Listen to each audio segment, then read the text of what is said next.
tiene una evaluación precoz positiva. O sea, el cirujano es el que va a decir, mira, sangró 1500, tiene un PAP positivo, pero...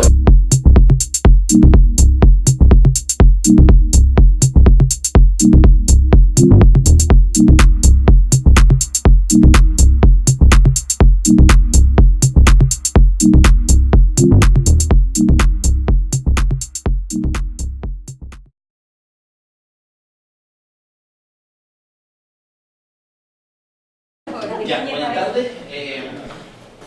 Todos me conocen, mi nombre es Juan Pablo Ramos, soy cirujano del hospital y la doctora Ruiz me pidió presentar el tema de escáner TAC corporal total en pacientes politraumatizados y dando la pincelada de lo que actualmente está como muy en boga y muy en discusión, que va como en contra de las reglas de la atención del paciente con trauma, que es realizar un escáner en paciente con inestabilidad hemodinámica. ¿Ya? Vamos a ver algunos datos.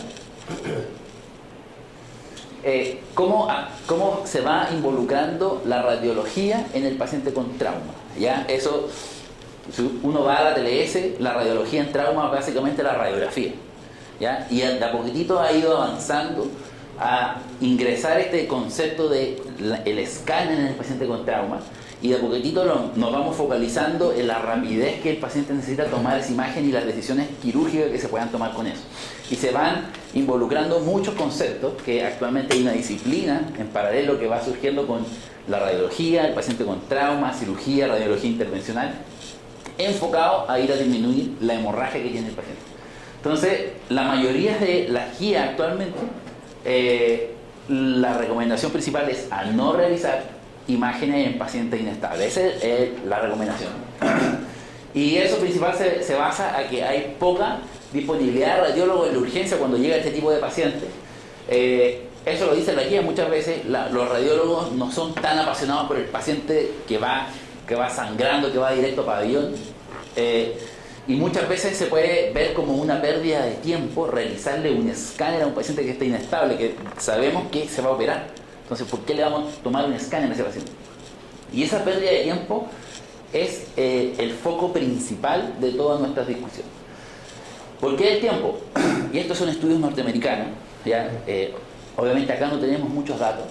El tiempo cero, desde que ocurre el accidente, hay un tiempo de respuesta variable en Estados Unidos, pero lo que está demostrado es que es aproximadamente 7 minutos, ¿ya? Desde que ocurre el accidente hasta que llega el prehospitalario al sitio del accidente. Son 7 minutos. El segundo tiempo es el transporte desde la escena hasta la unidad de reanimación, que va a un rango entre 37 a 76 minutos. O sea, ya tenemos un tiempo total desde el accidente hasta que el paciente llega a la reanimación de 83 minutos. Sea ambulancia, helicóptero, etc. Desde que llega a la reanimación y el paciente ingresa a pabellón, son 24 minutos más. O sea, llevamos en 107 minutos desde el accidente. Y además hay que agregarle el tiempo de control del sangrado, que son 64 minutos desde que llega el paciente a pabellón. O sea, tenemos un tiempo total desde que el paciente se accidentó, entre 135 minutos a 174 que el paciente se le cerró la llave. ¿Ya? ¿Cuál es la importancia del tiempo en esto? Que este es un trabajo publicado en el Injury el 2017, donde vemos cuál es el horario de muerte de los pacientes, o sea, el tiempo de evolución por choque hemorrágico, y el tiempo promedio son 99 minutos. Y es un poco lo que sabíamos antes de la hora dorada del paciente con trauma. Entonces, extrapolando un poco los datos de Estados Unidos y este estudio, vemos que en Estados Unidos estamos 36 a 75 minutos tarde para controlar la hemorragia, ¿ya? Entonces, desde ahí que comienza el rol del tiempo dentro de la evaluación primaria y de tomar decisiones con el paciente que está sangrando, principalmente ese foco, sangrado, más que contaminación u otra cosa, es que se comienzan a optimizar los recursos. En Chile no tenemos idea porque no tenemos muchos datos, ni siquiera del prehospitalario, cuántos demoramos.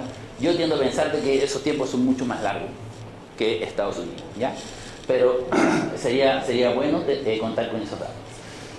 Nosotros aquí en el hospital, estos son datos de comienzos de año, tenemos 2.727 pacientes hospitalizados por trauma, donde vemos que casi el 80% son hombres, hombres con un promedio de edad entre 40.3 años, y si es que de estos 2.727, el 30% puede llegar a ser trauma penetrante, 62% de trauma cerrado.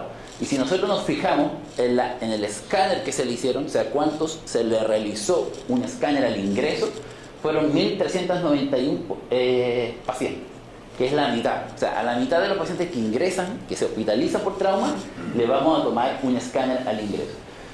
Y en ese momento no había un protocolo tomográfico para este tipo de pacientes, sino que se le hacía un escáner sin contraste, después una fase arterial, una fase venosa y una fase tardía. Que muchas veces, que muchas veces a este paciente no le interesaba de repente una fase sin contraste, no le interesaba saber si estaba sangrando o no, o no le interesaba una fase tardía. Entonces, claro, para un paciente electivo quizás donde estoy buscándole algo, eso es muy buen protocolo, pero para el paciente con trauma habría que optimizarlo. Ahora, como yo digo, la evolución del manejo del trauma va imbrincando muchas especialidades y muchas disciplinas y a la vez tecnología. Y es lo que un poco hemos estado haciendo acá, ya sea con protocolos de transfusión, angioembolización, cirugía mínimamente invasiva, y todo esto va de la mano con la evolución de este tipo de pacientes. A tal punto llega esa evolución que vemos, por ejemplo, en Japón. El paciente llega desde el prehospitalario, ahí lo está dejando el prehospitalario, llega con tabla espinal, collar cervical, protecciones laterales, se comienza a hacer la evaluación primaria, y si ustedes se fijan, atrás ya está el escáner. O sea, el paciente le hacen toda la evaluación primaria donde está el escáner. Lo descubren y inmediatamente, apenas llega el paciente y se baja de la ambulancia, comienzan a hacerle un escáner. ¿Ya? Lo comienzan a monitorizar, ven que el paciente a los 5 minutos de ingreso ya tiene un protocolo de escáner de trauma que va desde la cabeza a los pies.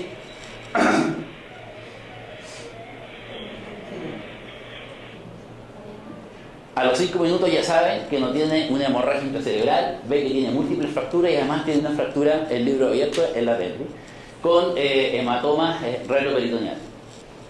Todo eso ahí, en la llegada del paciente. Ahí mismo se dan cuenta que el paciente cae con compromiso hemodinámico, ahí mismo le aseguran la vía aérea, le comienzan a pinchar la ingle y van a subir un balón, que es un balón de reboa, que es el símil de un clampeo aórtico. Entonces ahí mismo el tipo que le sube el balón le va a clampear la aorta y entra el arco C para ver que esté bien puesto el balón dentro de la aorta. ¿Ya? Entonces a los 18 minutos ya tiene un control hemorrágico como un clampeo aórtico endovascular. Pero claro, está sangrando de la pelvis. Entonces, ¿qué hay que hacer? Hay que operarlo, hay que hacerle un packing preperitoneal. Y ahí mismo lo van a operar. ¿Ya? Le van a hacer un packing preperitoneal donde llegó. Y una vez que le hicieron el packing y al paciente lo estabilizan y tienen este balón inflado dentro de la aorta, va a llegar el radiólogo y ahí mismo lo va a embolizar. ¿Ya? Entonces, el tiempo de sangrado, ellos, desde que el paciente llega a su unidad hasta que tiene el control total, es 50 minutos. ¿Ya? Pero esto, después de hacerle un escáner, evaluación multidisciplinaria y angioembolización. O sea, el paciente está resuelto a los 50 minutos. Ya, ese es Japón. ¿Ya? Un manejo ultra pro del paciente con trauma. Es como un Raptor, ¿no? Sí, pero más que un Raptor son unidades de emergencia híbridas, porque el pabellón híbrido es otra cosa. Aquí el paciente llega. Ahora, claro, a los 40 minutos el paciente está listo, pero habría que pensar, tendría que tener mi coste de reanimación, no sé, 40 escáneres. Entonces los tipos disponen que su escáner acá tiene una camilla y al otro lado tiene otra camilla, entonces el escáner pasa para allá y pasa para allá por si tienen 2 pacientes, por ejemplo. Pero claro, ellos tienen recursos ilimitados. ¿Ya? Eso es como lo hacen en Japón. Tienen varios centros ya, tienen trabajos publicados, etcétera, disminuyen toda la mortalidad con eso, por choque hemorrágico. Entonces, este concepto de PANTAC siempre se ha un poco demonizado en la urgencia. Básicamente, mira, no sé lo que tengo, no sé lo que tiene mi paciente, así que lo voy a hackear en usted. ¿Ya? Pero eso está demostrado de que hacer un escáner total versus escáner selectivo a un paciente con trauma, le vamos a disminuir la morbimortalidad, ya sea por lesiones desapercibidas o incluso si yo lo hago en un setting más reducido de paciente con compromiso hemodinámico, le puedo bajar la mortalidad. con protocolos muy bien establecidos. Esta es una revisión de pacientes que se sometieron, no inestables, que se sometieron a escáner selectivo. Escáner selectivo es, mira, le voy a pedir un escáner de tórax o uno de cabeza solamente, versus a un Pantac que le hago una sola barrilla en el escáner. Y vemos que los estudios que estaban a favor del Pantac veían una disminución de la mortalidad. O sea, hay varios estudios que demuestran eso. Y de ahí que se recomienda que para el paciente con trauma grave, con ciertos criterios, la opción es realice un Pantac y no realice TAC selectivo. Ahora, este grupo, que es de Alemania, fue un poco más allá y comenzó a ver, si bien de una primera tiempo, en forma retrospectiva, cómo le iban los pacientes que le habían hecho este Pantac con compromiso hemodinámico. Entonces, en un eje tenemos la mortalidad, en el eje de abajo tenemos la presión. Si vemos, la mortalidad siempre va a ser mayor cuando hacemos escáneres selectivos en pacientes con trauma versus escáner Pantac, ¿ya? Ahora, si nosotros nos fijamos que este beneficio se mantiene incluso si es que yo a mi paciente se lo hago con presiones sistólicas entre 90 y 70, ¿ya? Ahora, eso es retrospectivo, ¿ya? Pero eso dio paso a que se comenzaron a hacer estudios prospectivos de este mismo tipo de pacientes y randomizados. Entonces, este es el primer grupo que ve, mira, quizá tenga algún beneficio en hacer este paciente un escáner total con el paciente inestable. Y esa es la recomendación que ellos dan en su trabajo. Ahora, la gran pregunta es si es que esto se lo vamos a hacer a todo tipo de pacientes. Porque el paciente que llega, quizá en paro, no le voy a hacer un escáner. Ya ese paciente va a pabellón. Entonces, hay criterios bien establecidos, criterios de inclusión, que estos son nuestros criterios de inclusión. Le voy a presentar por parte el protocolo de split bolus que teníamos en el hospital, que los confeccionamos junto al equipo de radiología y lo hemos estado aplicando muy de a poquitito, cuidando mucho los criterios de inclusión en algunos pacientes, ¿ya? ¿Cuáles son los pacientes que se van a beneficiar principalmente de un escáner rápido, ¿ya? De este split bolus, que es una fase bien característica y con ciertas condiciones que lo voy a explicar. Primero, trauma penetrante en zona de transición. Por ejemplo, herido por arma de fuego cérvico-torácico, que yo no sé quirúrgicamente si me voy a meter el cuello o el tórax.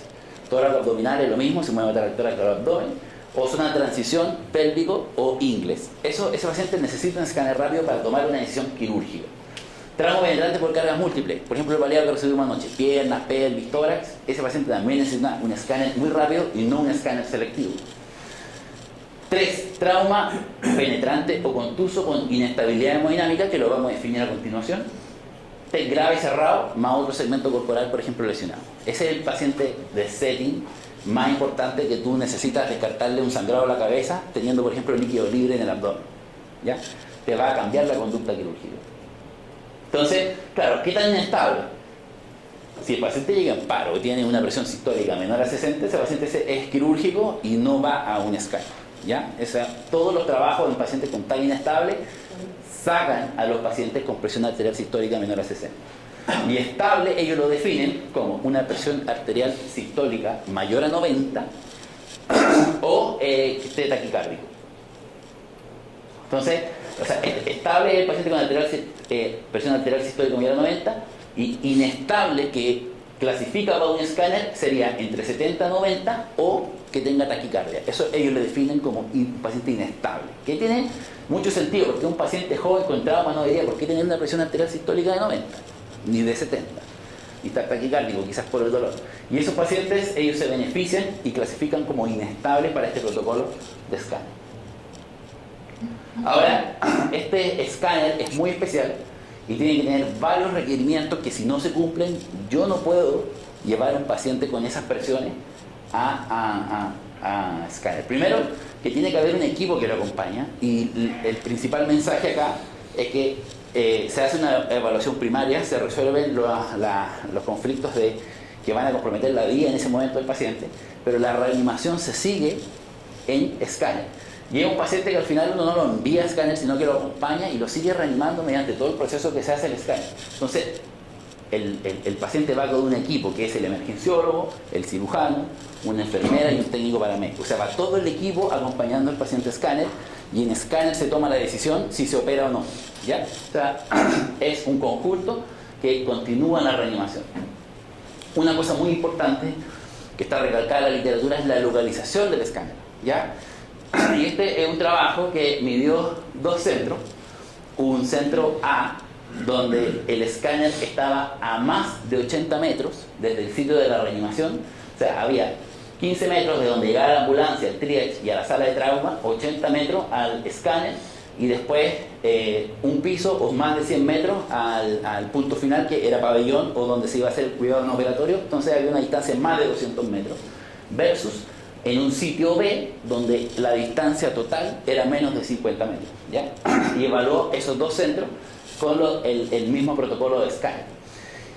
¿Qué se dio cuenta? Que los promedios y los tiempos eran muy disminuidos, teniendo como sitio B, el que tenía menos de 50 metros, un tiempo total de realización del escáner desde que el paciente llegaba hasta que se operaba o no se operaba, de 21 minutos, ¿ya? Versus el sitio A, que eran más de 200 metros, que eran media hora casi, ya que en un paciente que está sangrando de repente media hora es demasiado. Esto es teniendo toda la evaluación primaria y el paciente llegando a la mesa operatoria.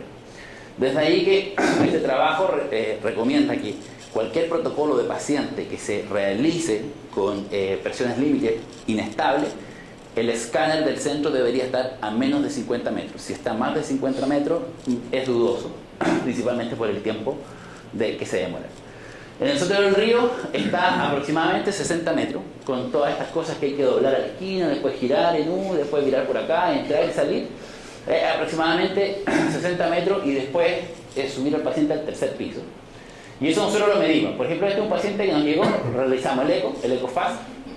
Si vemos, está positivo para el líquido pericárdico. Lo llevamos a escáner. Es el transporte del área amarilla, área azul. Trasladamos al paciente a escáner. Realizamos, si ve, está con monitorización. Lo estamos transfundiendo. Dentro de eso mismo, le realizamos al paciente el protocolo. Y ahí mismo se decide, mira, tiene un hemotórax al lado, creo que derecho.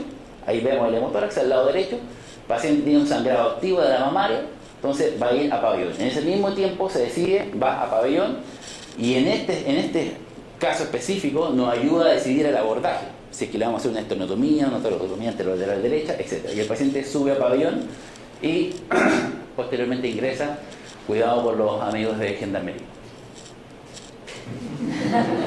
Está bien monitorizado. Entonces, es el protocolo acompañado por Gendarmería. Exacto.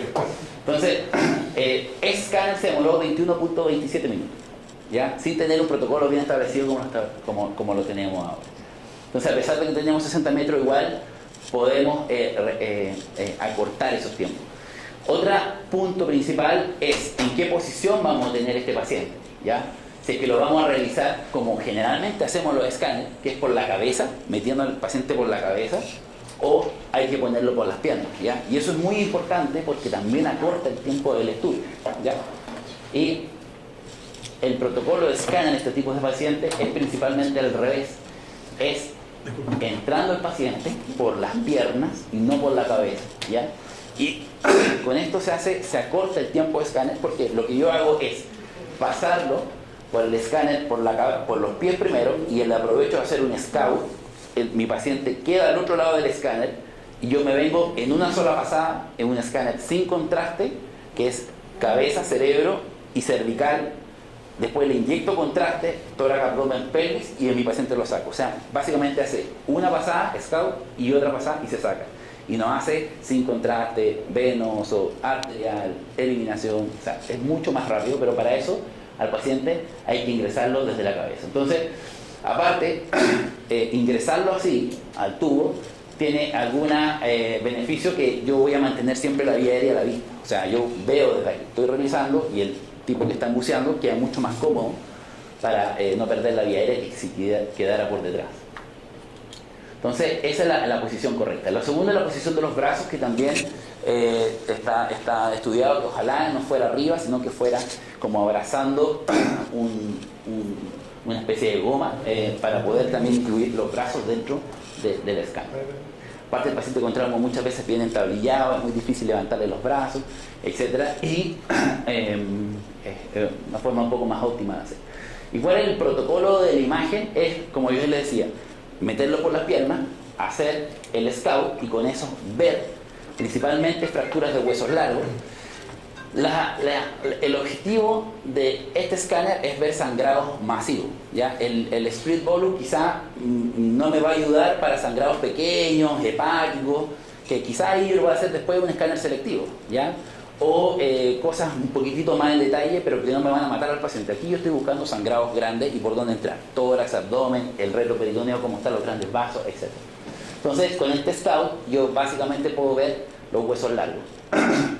Entonces, lo primero que hago es avanzar y le hago un escáner simple, sin contraste, de cabeza y cervical. Y posteriormente, lo que yo hago es un split bolus, que es pasar contraste arterial y venoso a la vez, ¿ya? Y con eso yo disminuyo el tiempo de primero hacer una fase arterial y después una fase venosa. Entonces, es una sola pasada con la fase arterial y venosa.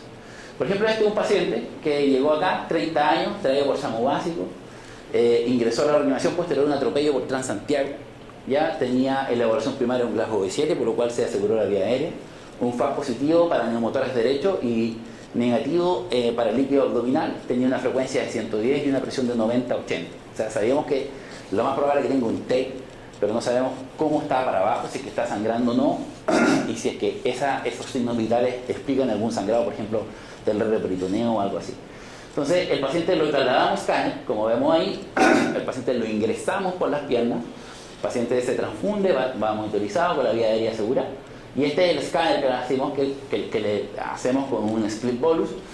Aquí no está la parte de la cabeza, que es sin contraste, pero es para que ustedes vean cómo queda la fase contrastada, arterial y venosa a la vez, donde vemos que tiene un gran enfisema subcutáneo al lado derecho, que era el neumotórax que tenía, que está con un drenaje pleural. Y hacia abajo vemos que efectivamente no hay líquido libre, no hay hematoma retroperitoneal. Vemos perfectamente una fase arterial que nos puede ayudar a descartar cualquier hematoma mediastínico o lesión vascular mayor. El hígado, claro, no vemos un hígado así en detalle como para decir, mira, el conducto biliar de tanta, pero lo que estamos buscando acá es sangrado masivo, ¿ya? Podemos ver bien la columna y efectivamente si es que tiene hematomas retroperitoneal, la pelvis, si es que está sangrando el vaso, si es que tiene hemoperitoneo, etc. Entonces, ¿cuáles son la idea con los protocolos de imagen rápida en trauma? Primero, disminuir el tiempo en urgencia, ojalá a la mitad. Eso han demostrado, 53% lo disminuye. Mi paciente llega, yo hago la evaluación primaria y lo paso por escáner. Disminuye el tiempo en escáner en un 25% versus el escáner selectivo, ¿ya? Y también las dosis de radiación, porque yo lo estoy pasando solamente 2 veces por dentro del escáner, no lo estoy pasando más, ¿ya? Entonces también disminuye la dosis de radiación. ¿Cómo optimizamos el tiempo? Esto es principalmente que el mismo equipo, incluido neurocirujano y traumatólogo, vayan a escáner y en escáner hagan una lectura inmediata. Ojalá que ahí exista un radiólogo, es lo ideal, para que nos ayude a definir, mira, tiene TEC, no tiene TEC, tiene una fractura de acá, listo, se opera y lo vamos a abordar por acá. Entonces ayuda en el proceso de toma de decisiones in situ, en el escáner. Si hay evaluación o si hay disponibilidad de radiólogo, ojalá que lo evalúe ahí, o si no, si el cirujano dice que tiene un sangrado hepático masivo, lo traslado a pabellón y el radiólogo puede ir analizando más imágenes en detalle para ver, oye, mira, además tiene tal cosa allá. Entonces uno realiza una intervención quirúrgica ayudada por un escáner. O sea, uno acorta mucho la cirugía al no tener que hacer una exploración sistemática de la cavidad. Yo sé que no lo voy a ir a explorar el riñón derecho porque en el escáner está ok, entonces yo lo voy a sacar el izquierdo y no le exploro el derecho. Ejemplo. O que no tiene un trauma raquimedular. Este es un trabajo publicado por el grupo de Colombia, de Cali, del doctor Ordóñez, que comenzó a hacer también escáner en pacientes inestables. Ellos recibieron 281 pacientes que lo mandaron a 2 grupos, ¿ya? Un escáner, grupo CT, todos estos son pacientes inestables, ¿ya? Con hipotensos o taquicárdicos por los criterios que le dije recién. 80 al grupo de escáner y 80 que se operaron. O sea, si uno lo piensa así en forma arreglada, estos 281 pacientes se deberían haber operado porque ingresaron inestables con un trauma, ¿ya? Se fueron a CT, dentro de los cuales 43 eran por trauma cerrado y penetrante eran 37. Esto murió. Eran 37 y del grupo que se operó, que era 91, 5 era cerrado y todo el resto era penetrante. Claro, había una más puje a operar trauma penetrante, sí, lo atravesaba así, se iba directo para allá. Dentro de los cerrados, al final de los 43 con trauma cerrado, 14 terminaron operándose después del escáner y 29 no se operaron. ¿Ya? O sea, estos 29 deberían haber estado operados porque eran pacientes con trauma cerrado inestable. Y de los penetrantes se operaron 23 y 14 no se operaron después de haber tenido el escáner. O sea, básicamente era una bala que no lesionó nada y ese paciente que estaba inestable no requirió cirugía. Entonces, primero, no existió ninguna mortalidad en el escáner, que uno de los miedos, que se me va a parar en el escáner. Ninguna mortalidad ocurrió en el escáner, esto bajo los conceptos de tener el escáner dentro de menos de 50 metros en la unidad de emergencia. El CT logró identificar el 47% de los pacientes que estaban hemodinámicamente inestables y evitó la cirugía en la mitad de los casos, ya de los pacientes, como lo veíamos con trauma penetrante y cerrado. Y fue muy útil para decidir el manejo quirúrgico principalmente. Mira, no le voy a ir a revisar la aorta a este paciente porque en el escáner se le ve que la aorta está perfecta. ¿Ya? Y el 46% de los cañados que estaban inestables los logra identificar para hacer una cirugía un poco más guiada. Entonces, también está la falla del diagnóstico inicial, que es todo esto en pos del tiempo del paciente que está sangrando. Está estudiado en la literatura que este falla del diagnóstico inicial en trauma puede ir del 1.3 hasta la mitad de los pacientes. Digo, no, este paciente tiene un trauma esplénico y en realidad no tenía nada o tenía otra cosa, ¿ya? Y la mortalidad va aumentando hasta el 3%, y eso es por tiempo, si es que me falla el diagnóstico inicial. Entonces, de ahí que vienen algunos trabajos que aumenta la posibilidad de supervivencia en un 25%, un escáner, un PAN-TAC, dentro de las primeras horas del trauma, y la precisión del escáner para ver cualquier lesión de víscera sólida puede ser hasta un 99%, por ejemplo, que eso es lo que me importa enfocándose en sangrado. Entonces, ¿cómo realizamos una evaluación? Que es parte de una gran rama de la cirugía de urgencia, que es este concepto de presto, ¿ya? Que imbrica mucho lo que es técnicas endovasculares, tecnología de la radiología y el manejo quirúrgico del paciente con trauma. Lo primero que yo tengo que hacer es tener una activación temprana del equipo de radiología. O sea, el paciente llega con trauma y el escáner está desocupado, está sin aislamiento, está todo despejado para llevar a este paciente escáner. Y aquí se habla del escáner ultrafast, que es un protocolo que yo tengo para leer el escáner, una evaluación rápida que yo básicamente voy a buscar sangrados masivos. Posteriormente, ojalá trasladarle una sala híbrida donde este paciente pueda resolverse de las dos maneras y aplicar un poco control de daño intervencional que actualmente se está hablando. ¿De qué se habla esto? Esto es como el FAST, pero en el escáner, ¿ya? Yo voy a buscar estas cosas en mi escáner. Primero, hemorragia intracraneal. Segundo, lesiones aórticas en tórax. Contusión, lesión pulmonar, hemoneumotórax. Eso yo busco porque eso me va a matar al paciente. En el abdomen, hemoperitoneo, fractura de columna, fractura de pelvis y hematomas retroperitoneales. Cualquier lesión de órgano sólido, hígado, vaso, por ejemplo, y hematomas del mesenterio que también pueden ser críticos en el paciente. O sea, ese es mi protocolo y yo tengo que ir a descartar en un paciente que está inestable y que yo le estoy haciendo un escáner, que es lo que me está matando al paciente. ¿Ya? Y con eso yo tomo una decisión quirúrgica. Entonces, toda esta disciplina de realizar un escáner a un paciente inestable no es solamente llevar al paciente a escáner, sino que viene detrás un proceso de reanimación, de trabajo en equipo, de evaluación multidisciplinaria, que si yo lo logro, el paciente tiene el beneficio, pero son muchas cosas que tienen que ir de la mano y muy coordinadas para poder hacerlo de una forma segura, ¿ya? Como conclusión, lo principal son pacientes que tienen que estar muy seleccionados, ¿ya? La reanimación y la evaluación secundaria del paciente en forma continua, no porque mi paciente vaya a escáner, yo no lo voy a transfundir, yo no le voy a monitorizar los signos vitales o yo le voy a cerrar las vías, por ejemplo. La idea es disminuir tiempos en el paciente que sangra, y eso es principalmente disminuir tiempos de evaluación clínica versus hacerle un escáner rápido y tener diagnósticos precisos. Por ejemplo, operar a un paciente con un hemoperitoneo, sacarlo a recuperación y darme cuenta que tenía también un hematoma intracerebral. Perdimos mucho tiempo ahí, Y tener una evaluación multidisciplinaria y tomar las decisiones en el momento de realizar el examen. Eso es la clave.